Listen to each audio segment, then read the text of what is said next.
आमचा असा कन्सेप्ट नव्हता की बाबा हाच बिझनेस सुरू करायचा.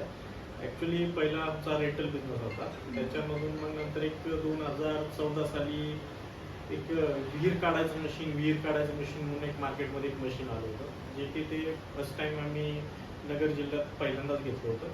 ते मशीन आम्ही घेतल्यावर लोकांचा प्रतिसाद त्याला एकदम चांगला होता, जेणेकरून 5 दिवसातच विहीर होत होती ना. म्हणजे पहिलं जे असं लोक म्हणत होते की बाबा नाही का लग्न करून बघा, विहीर काढून बघा, ती लोकांची एक कन्सेप्ट होती पहिली. तर मग ते नाही का ते यारी पद्धतीने 2 महिने 3 महिने त्या विहिरीला जायचे. ह्या मशीनच्या साह्याने ते 5 ते 6 दिवसातच विहीर व्हायला लागली, जे की 5 वर्ष. नंतर आपल्या महाराष्ट्रात, पश्चिम महाराष्ट्रात दुष्काळ वाढत गेला 2016-17 मध्ये.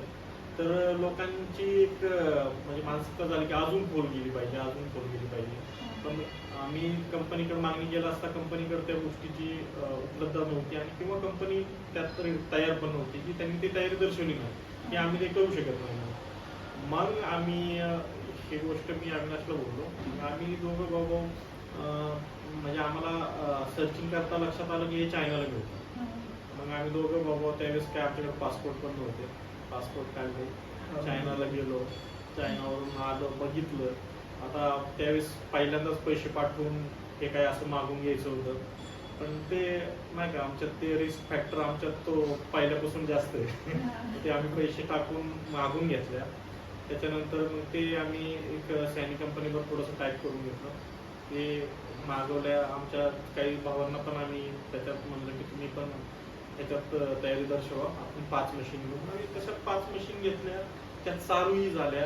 एकदम प्रतिसाद एकदम खूप सारा मिळत गेला त्याच्यात. सैनिक कंपनीच्या पण खूप साऱ्या मशीन लावू लागल्या. आम्ही पण अटॅचमेंट इम्पोर्ट करायला खूप लागलो. मग त्याच्यानंतर ते 2-2.5 वर्ष आम्ही केलं.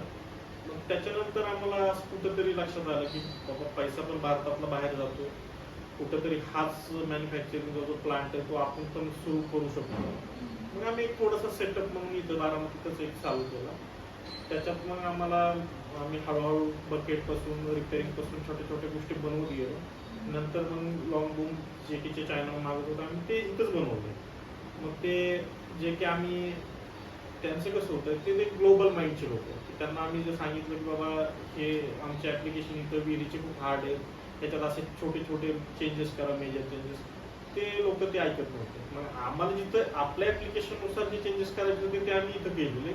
त्याच्यामुळे मग ते जे खूप कमी, जे पहिली चायनावरून अटॅचमेंटची होत होती ती खूप प्रमाणात कमी झाली. प्रतिसाद लोकांचा चांगला मिळत गेला. मग त्या पद्धतीने आम्ही इथं बनवत गेलो.